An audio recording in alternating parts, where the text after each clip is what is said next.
time to stop debating and start doing.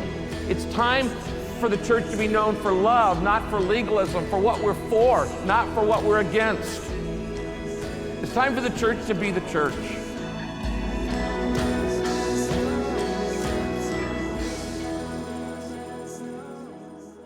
अभिवादन, म mic contents हुँ। म पास्टर रिक वारेनसँग स्याडलब्याक मण्डलीमा ग्लोबल पिस टिममा सेवा गर्छु। जब म पहिलो पटक एसियामा मिसनरीको रूपमा मिसन फिल्डमा सेवा गर्न गएँ, त्यहाँ यस्ता पनि देशहरू थिए जसमा कहीँ पनि मण्डली थिएनन्। म प्लेनमा यात्रा गरिरहँदा झ्यालबाट बाहिर हेर्थेँ र छक्क पर्थेँ कसरी यी गाउँ र सहरहरूमा सुसमाचार प्रचार होला र हराएकाहरू कहाँ पुग्ने मण्डलीहरू र तिनीहरूमध्ये सानाको पनि वास्ता गर्ने मण्डलीहरू स्थापना होलान्। त्यसपछि 1980 मा येशू फिल्ममा आयो र एकदम छिटो मण्डलीहरू स्थापना हुन, कम्तीमा संसारभरि मण्डलीहरू सुरु हुन थाले र 80% मण्डलीहरू हामीले येशू फिल्म प्रयोग गरिरहँदा स्थापना हुन पुगेका थिए। मैले पहिलो पटक येशू फिल्म देखाउन गएको याद छ र त्यो रातमा त्यहाँ एउटा मण्डली स्थापना भएको थियो। हामीले यो निकै महत्त्वपूर्ण छ भन्ने ठान्यौं। त्यसपछि 1990 तिर मण्डली स्थापना अभियान तीव्र गतिमा विस्फोट भयो। हजारौं मानिसहरू मण्डली स्थापना गरिरहेका थिए। त्यो समयमा जब म प्लेनमा यात्रा गरिरहेको हुन्थे, धेरै ठाउँहरूमा मण्डलीहरू छन् भन्ने मलाई थाहा थियो, तर साना जातिहरूमा अझै धेरै मण्डलीहरूको खाँचो थियो र दुर्गम ठाउँमा निकै कठिन अवस्था थियो। त्यो क्षेत्रमा भएका मण्डलीका सदस्यहरूलाई परिचालन गर्न सकिन्छ कि भनेर म सोचिरहेको थिएँ, तिनीहरूलाई आफ्नै देशमा काम पूरा गर्नका लागि सुसज्जित पार्ने। 1979 मा पास्टर रिकले मलाई स्याडलब्याकमा उहाँको मिसन कथामा मिसन कक्षामा बोलाउनु भयो र त्यहाँको मण्डलीका हरेक विश्वासीमा मिसनमा जाने समर्पण देखे। यसले मेरो जीवनका सबै कुरा बदलियो। संसारभरि स्थानीय मण्डलीहरू स्थापना गर्ने दर्शन महान आज्ञा पूरा गर्ने मुख्य पक्ष थियो। यदि तपाईले 200 वर्ष पहिले हेर्नुभयो भने आधुनिक मिसनको युग विलियम केरीद्वारा सुरु भएको देख्न सकिन्छ, जो भारतमा मिसनरीको रूपमा गएका थिए र उनले एउटा मिसन बोर्डको पनि स्थापना गरेका थिए जसले उनलाई जानका लागि आर्थिक सहायता गर्दथ्यो। यसरी विगत 200 वर्षसम्म यही नै मिसन नमुना बनिरहेको छ। यो एक अर्थमा यो फोन जस्तै छ जसलाई म धेरै माया गर्छु, किनकि यो फोन त्यो बेलामा पहिलो पटक आएको थियो जुन बेलामा मेरी श्रीमतीको मसँग भर्खरै मगनी भएको थियो। म कोलोराडोमा बस्थे, उनी सान फ्रान्सिस्कोमा बस्दथिन् र यसरी हामी महिनौसम्म एकअर्कासँग सम्बन्धमा रह्यौं। त्यसकारण यो फोन पहिलो पटक आएको बेला मलाई खूब मन पर्यो। मलाई लाग्छ यो फटाफटको युगमा छौं। त्यसपछि तार बिना पनि कुरा गर्न सक्ने सम्भव भयो र यताउति हिँड्न सकिन्थ्यो। तपाई 20 फिट टाढा गएर पनि कुरा गर्न सक्नुहुन्थ्यो। के गर्न सकिँदैन भन्ने कुराको एक उदाहरण। आधुनिक मिसन युग पनि यस्तै भएको छ भन्ने मेरो ठम्याइ हो। यो कस्तो थियो भन्ने कुरामा हामी रमाउन र त्यसलाई प्रेम गर्न सक्छौं। तर तपाईहरूले आफूसँग भएका कुराहरू छोडेर ती कुराहरू प्रयोग गर्न चाहनुहुन्छ जस्तो लाग्दैन, किनकि अहिलेका कुराहरूले धेरै कुराहरू गर्न सक्छन्। थुप्रै मानिसहरूले विभिन्न तरिकामा यी चीजहरूलाई प्रयोग गर्न सक्छन्। यो संचारको एक नयाँ युग हो। जसरी नयाँ मिसनको युगका मण्डलीहरू एक नयाँ नमुना हुन पुगेका छन्, मिसन कुन बारेमा हुन सक्छन् र तपाईका सदस्यहरू मिसनमा जिरहेका छन्। हामी रमाउँछौं र विगत 200 वर्षहरूमा हुन आएका कुराहरूप्रति निकै उत्सुक छौं। यस्ता देशहरू पनि थिए जहाँ मण्डलीहरू नै थिएनन् र यी 200 वर्षहरूमा अचम्मका कुराहरू हुन आएका छन्। हामी अझै पनि यो कुरामा विश्वास गर्छौं र रमाउँछौं। तर हामी अहिले नयाँ मिसन युगमा प्रवेश गरेका छौं जसको बारेमा मैले बताएँ। नयाँ मिसन नमुना अनुसार अघि बढ्न तपाईको मण्डलीले के गर्न सक्छ? यदि तपाईले फर्केर महान आज्ञा र सबैभन्दा ठूलो आज्ञालाई हेर्नुभयो भने त्यहाँ गुरु सबैभन्दा ठूलो आज्ञा के हो भनेर लेखिएको छ र येशूले तिमीहरूले परमप्रभु आफ्नो परमेश्वरलाई आफ्नो सारा हृदयले, सारा प्राणले र सारा समझले प्रेम गर्नु भन्ने जवाब दिनुभयो। पहिलो र सबैभन्दा ठूलो आज्ञा यही हो र अर्को पनि यस्तै छ, आफ्नो छिमेकीलाई आफैलाई झै प्रेम गर्नु।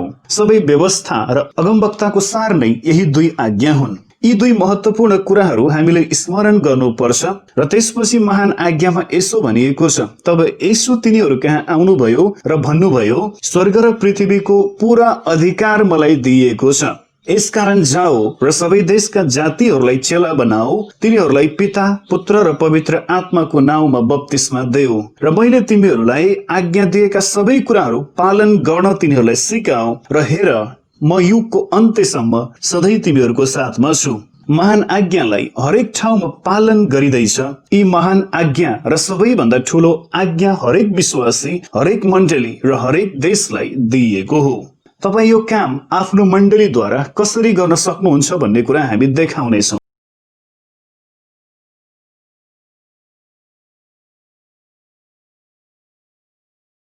नमस्कार इन्चेन, दक्षिण कोरियामा भइरहेको क्याफर एफटीटी सम्मेलनमा तपाईलाई स्वागत छ। मेरो नाम लिजा हो। म फिनिशिङ द टास्क टिमकी सदस्य हुँ र तपाईको माझमा विश्वव्यापी मण्डली सम्बन्धको बारेमा बोल्न पाउँदा म निकै खुसी छु। यो वर्ष पनि अरू वर्ष झै निकै खास रह्यो र यो वर्षका घटनाहरूले विश्व कसरी वास्तवमै जोडिएको छ भन्ने कुरा देखाएको छ। सायद यसले केही मण्डलीका कमजोरीहरू देखाएको छ। अर्को शब्दमा, जब येशूले पवित्र आत्मा मण्डलीलाई महान आज्ञा दिनुभयो, न त यो एक परिस्थितिमा आधारित निर्देशन वा कुनै अनौठो पेन्टिकोस होइन। आजको दिनसम्म पनि यस्ता प्रकारका समुदायहरू छन् जसले पहिलो पटक सुसमाचार सुन्न आवश्यक छ। त्यहाँ बाइबल छैन, तिनीहरूको कुनै विश्वासी कहाँ पहुँच छैन र त्यहाँ ख्रिस्टको शरीर मण्डली छैन। एफटीटी ले विशेष गरी अन्तिममा बाँकी रहेका ती सुसमाचारसँग नजोडिएको र वञ्चित समुदायलाई ध्यान दिँदछ। सहकर्मीहरूलाई ल्याउँदै र जम्मा गर्दै र स्रोत साधनहरूलाई प्रयोग गर्दै ताकि यी अन्तिम युपीपीजीहरू पनि सुसमाचारसँग जोडिन सकुन् र त्यहाँ सुसमाचार पुगोस्। यसो भए किन विश्वव्यापी मण्डलीहरू एक अर्कासँग जोडिन आवश्यक छ? असल छ। पहिलो कुरो, सबै समुदायहरू विश्वव्यापी समुदायका हिस्सा हुन् र सबै परमेश्वरका स्वरूपमा बनाइएका छन्। यसकारण तिनीहरू त्यो विश्व हिस्सा हुन जसका लागि परमेश्वरले आफ्नो पुत्र पठाउनु भयो ताकि उहाँमा विश्वास गर्ने कोही पनि नष्ट नहोस् तर तिनीहरूले अनन्त जीवन पाउन सकुन्। ताकि उहाँमा विश्वास गर्ने कोही पनि नष्ट नहोस् तर तिनीहरूले अनन्त जीवन पाउन सकुन्। दोस्रो कुरा, महान आज्ञा सबै विश्वासीहरूलाई लैजानका लागि दिएको हो। हरेक विश्वासीले निभाउनु पर्ने भूमिका छ र विश्वभरिका हरेक मण्डलीको आफ्नै विशेषता, क्षमता र वरदानहरू रहेका छन् र सबैको सहकार्यले महान आज्ञालाई पूरा गर्न सहायता गर्छ। यो अर्थमा विश्वव्यापी मण्डलीको एकता महत्त्वपूर्ण छ किनकि यसद्वारा हामी विभिन्न समुदायहरूसँग सुसमाचार लिएर जोडिन्छौँ। हामी उनीहरूलाई पनि महान आज्ञाको जनशक्तिको हिस्सा बन्नको लागि जोडिरहेका हुन्छौँ र सुसज्जित पारिरहेका हुन्छौँ। अहिले नै त्यो सबैभन्दा बढी मण्डलीहरू योजनाबद्ध तरिकामा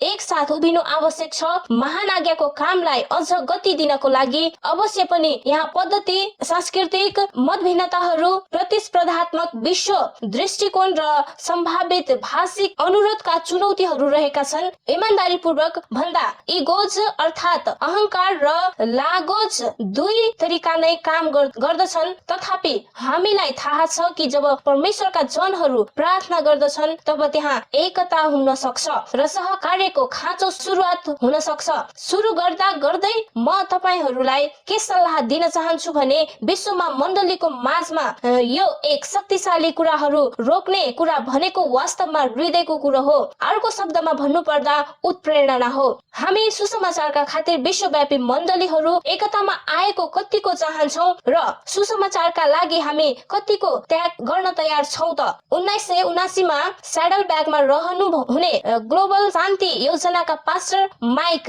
कन्टेन्टेज मिसन क्षेत्रमा गइरहनु भएको थियो जहाँ पुरै क्षेत्र र देश नै कुनै मण्डलीहरू नै थिएनन्। उहाँले एउटा प्लेनको झ्यालबाट हेरेको याद गर्नुहुन्छ र त्यो बेलामा यी सबै नगर र गाउँहरूमा कसरी सुसमाचार पुर्याउन सकिएला र त्यहाँ तिनीहरूको आफ्नै मण्डली स्थापना गर्न सकिएला। 2006 मा मिसनरीमा छँदा मैले ओनुरी समुदायको मण्डलीमा सहभागी भएको थिएँ। म त्यो बेलामा संसारको मिसनसँग परिचित भएकी थिएँ र उहाँले जस्तो सोचे 2006 मा पनि अझै कसरी यस्ता ठाउँहरू हुन सक्छन् जहाँ सुसमाचार ग्रहण गरिएको छैन र आज 2020 मा पनि संसारमा सुसमाचारबाट वञ्चित समुदायहरू रहेका छन्। यही कुरा भन्दै गर्दा अगाडि बढ्नु भन्दा पहिले छोटो समय लिएर युबीजी का बीचमा सुसमाचार लिनका लागि गरिएका महान प्रयास प्रयासहरूको बारेमा जानौं। विगतका दशकहरूमा सन् 1980 र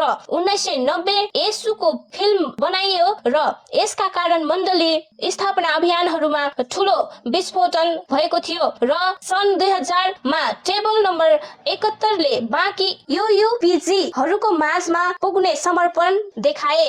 यो चरणलाई पूरा गर्न, धकेल्न र नवीकरण गर्न र पूर्ण केन्द्रित गर्नका लागि एउटा स्टेज तयार पारिएको छ। यदि तपाईले महान आज्ञालाई नै लिनुभयो भने एक माइल चिन्ह हो। हामीले ती विश्वास योग्य मानिसहरूका कामलाई बिर्सनु हुँदैन जसका कारण हामीहरू यहाँसम्म आइपुगेका छौं र आजको यो युग र दिनमा हामीले हाम्रो जिम्मेवारीहरू पनि बिर्सनु हुँदैन, जो भनेको सुसमाचारलाई पृथ्वीको अन्तिम छेउसम्म लिने कामलाई निरन्तरता दिनु हो। 2020 मा पनि यस्ता ठाउँहरू छन् जहाँ विश्वव्यापी मण्डलीहरू पुगेका छैनन्। यसलाई अन्त्य गर्नका लागि म तपाईहरूको माझमा 3 कुरा प्रकट गर्न चाहन्छु।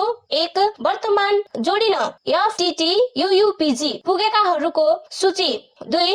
FTT का खुसीका नयाँ क्षितिजहरू अन्त्यमा। 3. केही व्यावहारिक र तुरुन्तै लिनुपर्ने आगामी कदमहरू र कसरी तपाईँ त्यसमा सहभागी हुन सक्नुहुन्छ भन्ने बारेमा जोडिन पुगेको FTT UUPG को सूचीबाट सुरु गरौँ। हरेक महिना फिनिसिङ द टास्कको डेटा र रिसर्च टिमले फिल्डबाट हाम्रा सहभागीहरूबाट नयाँ जानकारीहरू प्राप्त गर्ने गर्दछन् र साथै यस्तै प्रकारले सोच्ने संस्थाहरूबाट पनि जसले सठिक र समयमै डेटा संकलनको महत्त्व बुझेका छन्। तिनीहरूले पनि UUPG कहाँ कसरी जोडिन पुगेको र सुसमाचार लिएका छौं भन्ने कुरा प्रगति विवरण लिनका लागि सहकार्य गरिरहेका छन्। यसलाई अन्त्य गर्दै FTT ले विश्वभरिका UUPG-हरूको विवरण र जानकारीहरूको सूची संकलन गर्ने कोसिस गरेको छ। अवश्य पनि हाम्रो लक्ष्य भनेको UUPG सूचीलाई 0 मा झार्नु हो।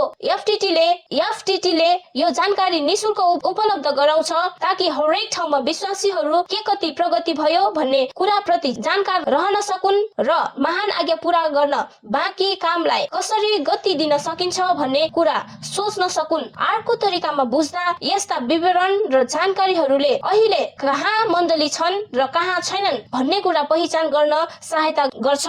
यसको लक्ष्य भनेको विश्वव्यापी मण्डलीलाई एक साथ ल्याउन प्रेरणा दिनु हो ताकि परमेश्वरले विश्वभरि आफ्ना जनहरूलाई दिनुभएको सबै स्रोत साधनहरू जम्मा गर्न सकियोस्। हामी मानव स्रोत साधनहरू सांस्कृतिक, प्राविधिक, पुस्ता, आत्मिक, शैक्षिक, भाषिक र आज ख्रिस्टका शरीरमा उपलब्ध सबै स्रोत साधनहरूको बारेमा भनिरहेका छौं ताकि जसले अहिलेसम्म येशूको नाउँ सुनेका छैनन् तिनीहरूले कम्तीमा एक पटक येशूको मूल्यवान नाम सुन्न सकुन्। FTT को एक विशेष प्राथमिकता भनेको सुन्न नसक्ने समुदाय हो। 2019 को डिसेम्बरमा FTT ले विश्वका सबैभन्दा कम सुसमाचार पुगेका ठाउँमा सुन्न नसकेका विश्वभरिका समुदायहरूका लागि काम गर्ने उद्देश्यले एउटा अभियान नै चलाएको छ। विश्वभरिका केवल 2% भन्दा पनि कम समुदायहरूले येशूलाई चिनेका छन्। यो विश्वमै सबैभन्दा कम सुसमाचार पुगेको सबैभन्दा ठूलो समुदाय हो। झन्डै 218 FTT UUPG समुदाय मध्ये 47 वटा समुदायहरू सुन्न नसक्नेहरूको रहेको छ। यसकारण सुन्न नसक्नेहरू कहाँ पनि सुसमाचार पुग्न सकोस्। वास्तवमा हामी हाम्रा सुन्न नसक्ने दाजुभाइ दिदीबहिनीहरूसँग कसरी सुन्न नसक्ने समुदायहरूको बीचमा रणनीतिक रूपमा काम गर्न सकिन्छ भनेर मिलेर काम गरिरहेका छौं। हामीसँग सूचीमा लगभग अब 218 वटा समुदायहरू बाँकी रहेका छन्। फेरि पनि अहिले नै व्याख्या गरे झै उनीहरू मध्ये अधिकांश सुन्न नसक्ने समुदायहरू रहेका छन्। हाम्रो लक्ष्य भनेको तपाईको मतद्वारा र अभियानहरू, सञ्जालहरू, संगठनहरू र हरेक ठाउँमा भएका मण्डलीहरूको सहकार्यमा त्यो संख्याहरू शून्यमा झार्नु हो र सम्बन्ध स्थापनाबाट अगाडि बढेर व्यापक विस्तार गर्नु हो। अब यो कुरा प्राप्त गर्न नसक्ने काम भनेको होइन। वास्तवमा आज 2020 मा हामी सबैभन्दा नजिक आइपुगेका छौं र त्यसलाई अझै गति दिने समय आइपुगेको छ। यसका अतिरिक्त एफटीटीले सबै संगठनहरू मण्डलीहरूसँग निरन्तर रूपमा सहकार्य गरेर हरेक समुदाय र हरेक ठाउँमा बाइबल विश्वास र ख्रीष्टको शरीर छ भन्ने कुरा पक्का गर्नु दर्शन हो। एफटीटी यूयूपीजी सूची निरन्तर हामीले काम गर्ने कुराको महत्त्वपूर्ण हिस्सा बनेको छ। यो यस्तो प्लेटफर्म हो जहाँबाट हामी सबै समुदायको बीचमा चलिरहेका मण्डली स्थापना सम्बन्धहरूलाई उल्लेखनीय सहकार्य वृद्धि र सहायता गर्दै अर्को चरणमा जान सक्छौं। तपाईँ यहाँबाट सुरु गर्न सक्नुहुन्छ। सर्वप्रथम सूचीलाई लिएर प्रार्थना गर्नुहोस्। त्यो सूचीलाई शून्यमा झार्न हामीसँग सहभागी हुनुहोस्। यो प्रार्थनासँग सुरु हुन्छ, त्यसपछि आज्ञाकारी आउँछ। यी सबै समुदायहरू जसले जीवित परमेश्वरको नाउँ कहिल्यै सुनेको छैन, तिनीहरूको बीचमा उहाँको नाउँ प्रख्यात छ। तपाईको फरक भूमिका प्रकट गर्न परमेश्वरसँग प्रार्थना गर्नुहोस्। दोस्रो, मैले भने जस्तै तपाईहरूले आफै पनि सक्रियता साथ काम गरिरहेका सेवकहरूको सञ्जालको बारेमा जान्न आवश्यक रहेको छ, जसले यी समुदायहरूसँग जोडिने र प्रचार गर्ने गरिरहेका छन्। अधिक जानकारीका लागि तपाईँ हामीलाई info.finishingtask.com द्वारा जोडिन सक्नुहुन्छ। फसल प्रशस्त भएका कारण हामी सहकर्मीहरूलाई ख्रीष्टमा स्वागत गर्छौं। अन्त्यमा सूचीको बारेमा भन्नुपर्दा तपाईँ एफटीटी यूयूपीजी को हरेक महिनाको अपडेट गरिएका सूचीहरू finishingtask.com मा पिपल ग्रुप टाइपमा हेर्न सक्नुहुन्छ। यो सूचीलाई शून्यमा झारौं र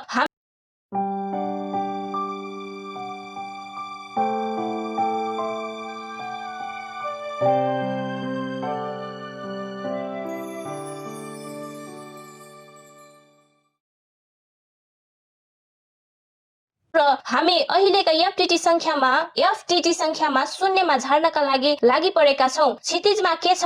सम्बन्ध विस्तार पछि के हुन्छ? कम सुसमाचार पुगेका र सुसमाचार नसुनेका अन्तिम मानिसहरूको समुदायमा पुग्नका लागि हामीले एउटा गति स्थापना गर्नुपर्छ र सम्बन्ध स्थापनाबाट बढेर समेट्नतिर बढ्नुपर्छ। यसलाई अन्त्य गर्नका लागि नजिकबाट यस्ता मण्डली स्थापना अभियानका अगुवाहरूसँग काम गरिरहेको छ, जसले आफ्नो क्षेत्रमा रहेका त्यस्ता सुसमाचारबाट वञ्चित समुदायहरू जहाँ सम्बन्ध स्थापना भइसकेको छन् तर त्यस्ता ठाउँहरूमा हरेक व्यक्ति र हरेक ठाउँमा जानका लागि परिचालन गरेर वृद्धि हुने अभियानमा लागिरहेका छन्। तर यहाँ संख्याको कुरा मात्र होइन, तर म ती अभियानहरूबाट उत्पन्न हुने फलहरूको गुणहरूमा जोड दिन चाहन्छु। अभियानहरूको संख्या वृद्धि गर्दै लैजान हामीले सबै समुदायका मानिसहरूलाई चेला बनाउनु पर्छ र तिनीहरूलाई येशूको आज्ञा पालन गर्न सिकाउनु पर्छ। यदि यो कुरा कतै सुनेको छ जस्तो लाग्यो भने यसको कारण यो सिधै महान आज्ञाबाट लिएको हो। सायद तपाईहरू सबैले पास्टर रिकले यसो भनेको सुन्नु भएको छ होला, एक महान आज्ञाप्रति महान संकल्प चाहिन्छ र महान आज्ञाले हाम्रो महान मण्डली स्थापना गर्छ। येशू यहुदाको सिंह हुनुहुन्छ, कुनै घरपालुवा बिरालो होइन र उहाँले एउटा महान मण्डलीको आज्ञा दिनुभएको छ। संख्यामा आवश्यक होइन तर अवश्य पनि आत्मामा आज 2020 मा हामीसँग संख्या छ। संसारमा झन्डै 8 अरब मानिसहरू छन् र तीमध्ये 2.3 अर्ब मानिसहरू क्रिस्चियन रहेका छन्। यहाँ यसरी सरसर्ती विभाजन गर्दा पनि महत्त्वपूर्ण रूपमा हरेक विश्वासीले 4 जना अक्रिस्चियनहरूलाई सुसमाचार सुनाउनु पर्छ। यी सबै कुराहरू मैले किन यसरी भनिरहेको छु भने तपाईहरूले यो संख्या सुन्नुहोस् भन्ने म चाहन्छु, किनकि यसले विश्वव्यापी मण्डलीले एक साथ कसरी यो कामलाई पूरा गर्न सक्छन् भन्ने कुरा देखाउँछ। र एफटीटी द्वारा गरिएका अर्को कोसिस भनेको जातीय, भाषिक, समुदाय र जिल्ला स्तरीय क्षेत्रलाई विश्वव्यापी रूपमा पछ्याउने कोसिस गरेर तिनीहरूलाई सवाल र तिर्खाउने कोसिस गरिरहेको छ।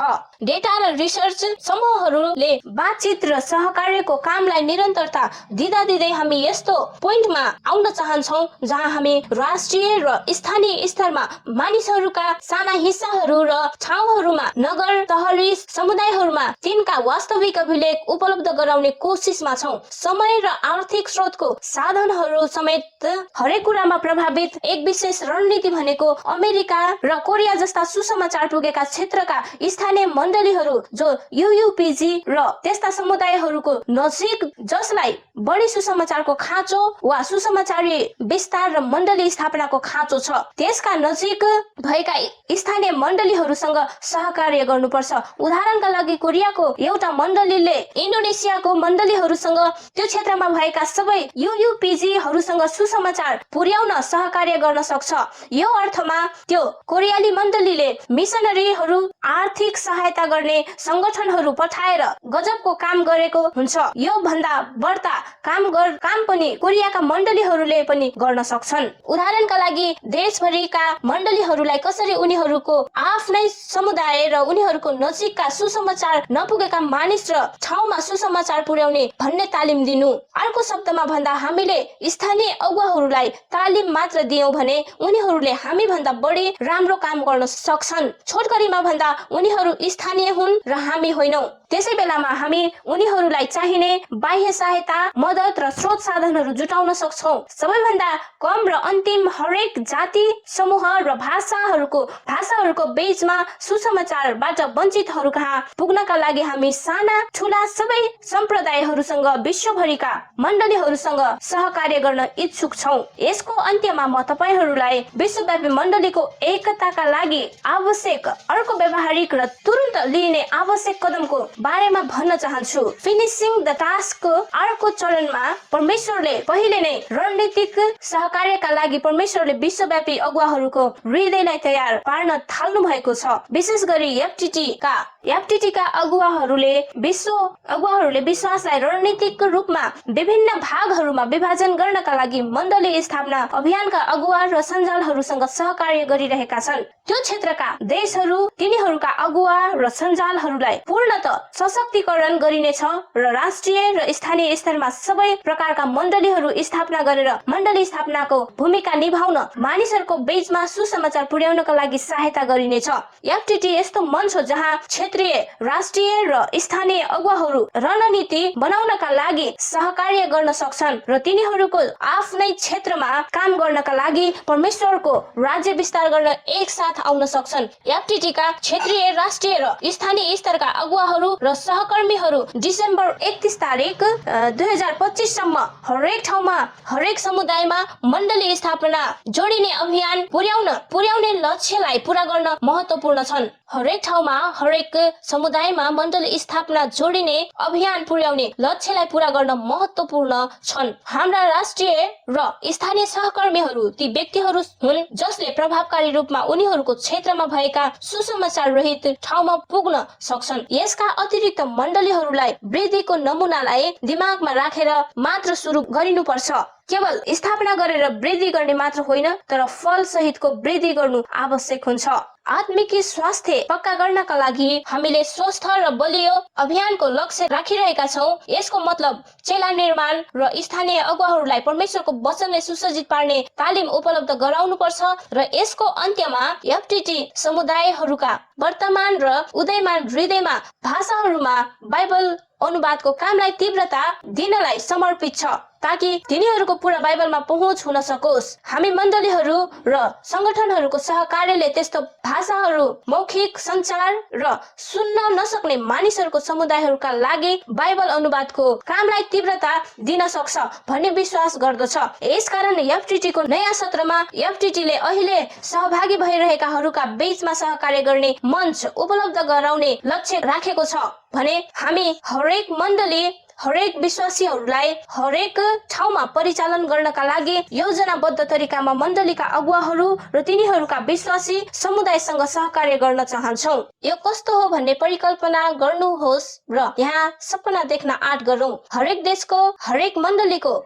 हरेक विश्वासी, हरेक सम्प्रदायको हरेक व्यक्ति, हरेक पुस्तामा येशू ख्रीष्टले हरेक विश्वासीलाई दिनुभएको महान आज्ञालाई पूरा गर्नमा भाग लिँदा कस्तो होला। यो भनेको हरेक विश्वासीलाई ख्रीष्टको राजदूत बनाउने दर्शन हो। मेरो मतलब धेरैजना अझै पनि यसका लागि तयार छैनन्। हामीले केवल बाइबलले के भन्छ त्यसलाई स्वीकार गरिरहेका छौं। प्रेरित पाउलले उनको दोस्रो कोरिन्थीको पुस्तकमा 5 अध्यायको 19 र 20 पदमा यसो भन्दछन्, अर्थात् स्वयं ख्रीष्टमा हुनु भएर परमेश्वरले संसारलाई आफूसँग मिलापमा ल्याउँदै हुनुहुन्छ। तिनीहरूका अपराधका लेखा नलिएर मिलाप गराउने कामको सन्देश उहाँले हामीलाई सुम्पिदिनु भएको छ। यसकारण हामी ख्रीष्टका राजदूतहरू हौ र परमेश्वरले हामीद्वारा अनुरोध गरिरहनु भएको छ। यसको अर्थ हरेक महिला र पुरुष क्रिस्चियन एक राजदूत हो र यसकारण ख्रीष्टको अधिकारको भार बोकेका हुन्छन् र ख्रीष्ट येशूद्वारा परमेश्वरको मिलापको सन्देशवाहकको जिम्मेवारी लिन गजब कुरो हो र यसको विशेष अन्त्यमा एफटीटी पुस्तौनी सहकार्यमा पनि निकै उत्सुक रहेका छ। यसका अतिरिक्त जससँग दिनका लागि दशकौंको अनुभव र ज्ञान रहेको छ, हामीलाई आइरहेका युवा अगुवाहरूलाई तिनीहरूको सामुन्नेको संसारमा जानका लागि अगुवाईमा सहायता गर्न सक्छन् र आउने दशकहरूमा पनि केवल आजको यस संचार प्रविधि र नयाँ खोजहरूको युगमा मात्र होइन, हामीले हरेक स्रोतलाई सुसमाचार फैलाउनको लागि उपयोग गर्नुपर्छ। पास्टर रिकले यसलाई समेट्ने सुसमाचार भनेको तपाईले सुन्नु भएकै होला। उपलब्ध हरेक स्रोतहरूलाई उपलब्ध हरेक व्यक्तिहरू कहाँ उपलब्ध हरेक समयमा पुर्याउनु पर्छ। अब यो एक ठूलो जिम्मेवारी वहन गर्नु हो, तर परमेश्वरको दर्शन के होइन जान्नु पर्छ। येशूले हामीलाई महान आज्ञा पूरा गर्न भन्नु भएको छ र साथै उहाँले हामीलाई बिना सुसज्जित छोड्नु भएको छैन। उहाँले हामीलाई पवित्र आत्मा पठाउनु भएको छ। के अझै पनि सहज छ त? होइन। के बलिदान खाँचो पर्छ? हो। के यो सम्भव छ? अवश्य पनि। वास्तवमा म तपाईलाई यो अपराजित र बलियो छ भन्ने तपाईलाई सल्लाह दिन्छु। पवित्र आत्माले अहिले नै उहाँले बोल्नु भएकाहरूको हृदयमा काम गर्न थाल्नु भएको छ र जातिहरू सुन्नलाई पर्खिरहेका छन्। हामी अरूलाई दिन अस्वीकार गर्नुहुन्न, यो त हामीले उहाँबाट निशुल्क पाएको कुरो हो। र अझ खुल्ला रूपमा भन्नुपर्दा अरू के का लागि हामी जिउने। मलाई सबैभन्दा मनपर्ने एक फिल्मको एउटा वाक्यलाई यहाँ भन्न चाहन्छु। हामीले जीवनमा जे गर्छौं यसले अनन्तताको गुन्जन दिन्छ। यसले सम्भवतः आफूसँगै स्वर्गमा लैजान सक्ने एकमात्र कुरा गर्छ।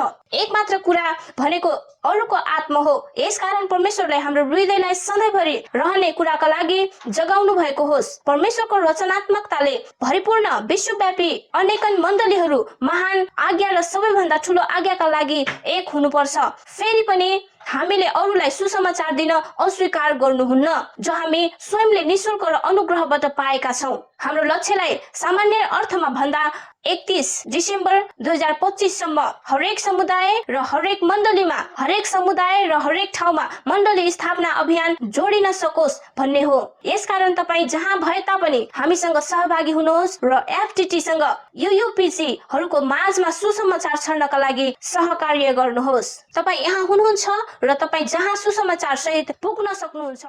यो दिएको काम जबसम्म हरेक देशका मण्डलीहरूले आफ्ना हरेक विश्वासीहरूलाई जानका लागि परिचालन गर्दैनन् तबसम्म पूरा हुन सक्दैन। केवल प्रार्थना गर्ने र दिने मात्र होइन, महान आज्ञा हरेक देशका हरेक मण्डलीका हरेक विश्वासीलाई दिइएको हो। हामीले एकदम गरिब मण्डलीहरूसँग काम गरेका छौं जहाँ 50 भन्दा कम सदस्यहरू छन् र तिनीहरू मध्ये धेरै जसो पढ्न सक्दैनन्, तर तिनीहरूले यो कामलाई गम्भीरताका साथ लिएका छन् र आफ्ना सदस्यहरूलाई तिनीहरूको आफ्नो समुदायमा पठाइरहेका छन् र उनीहरूका वरपरका विभिन्न मानिस र संस्कृतिहरू माझ पनि हो। तपाईले अझै पनि ती जाने मिशनरीहरूलाई सहायता पठाउनु पर्छ र पूर्णकालीन सेवकाईमा रहेकाहरूलाई आर्थिक मद्दत गर्नुपर्छ। तर तपाईको जिम्मेवारी भनेको तपाईको मण्डलीका 99.9% सदस्यहरूलाई परिचालन गर्ने हो, ताकि तिनीहरू आफ्नो ठाउँका त्यस्तै विचार भएका मण्डलीहरूसँग तिनीहरूका विश्वासीहरूलाई अझ अरू देशहरूमा मिशनको काम गर्न सुसज्जित पार्न सकुन्। तिनीहरू बाइबल नभएका, विश्वासी नभएका र ख्रीष्टको शरीर नभएका मानिसहरूको बीचमा प्रभावकारी रूपमा पुग्नका लागि आफ्नो जागिर, आफ्नो परिवार र आफ्नो देश छोड्नु पर्दैन। तपाईको मण्डलीले तपाईका विश्वासीहरूद्वारा यसो गर्न सक्छन् जसो हामीले हाम्रा मण्डली र अन्य हजारौं मण्डलीहरूद्वारा गरिरहेका छौं। एउटा नयाँ मिशन युग हामीसँग छ। यदि यो अझै पनि तपाईको मण्डली हो भने पुरानो मिशन युगमा केवल मिशनरी र पैसा मात्र पठाइन्थ्यो। अब त्यो मण्डली बन्ने समय आइपुग्यो। बाइबलमा प्रेरित 1:8 यसो भनिएको छ, तर पवित्र आत्मा आउनु भएपछि तिमीहरूले शक्ति पाउनेछौ र तिमीहरू यरुशलेममा, सारा यहुदियामा, सामरियामा र पृथ्वीको अन्तिम छेउसम्म मेरा साक्षी हुनेछौ। यो महान आज्ञाको चुनौतीलाई हरेक विश्वासीले गम्भीरताका साथ लिएर दिएको काम पूरा गर्नका लागि आफ्ना सदस्यहरूलाई परिचालन गर्न आवश्यक छ।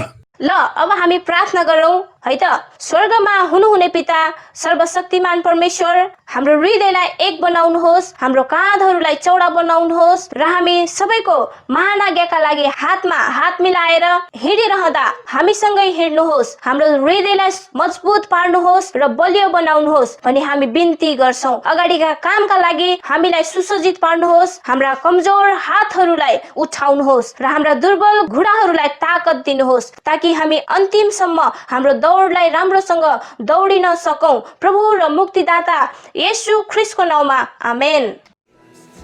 It's a lay movement designed to mobilize average church members to do normal tasks that can make a difference in the world.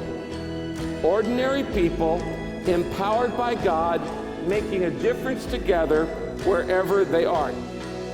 The greatest need in the 21st century is to release the pent-up, latent power of the average believer in churches local around the world. If we can figure out a way to turn an audience into an army, to turn consumers into contributors, to turn spectators into participators, it will change the world. It's time to stop debating and start doing. It's time for the church to be known for love, not for legalism, for what we're for, not for what we're against.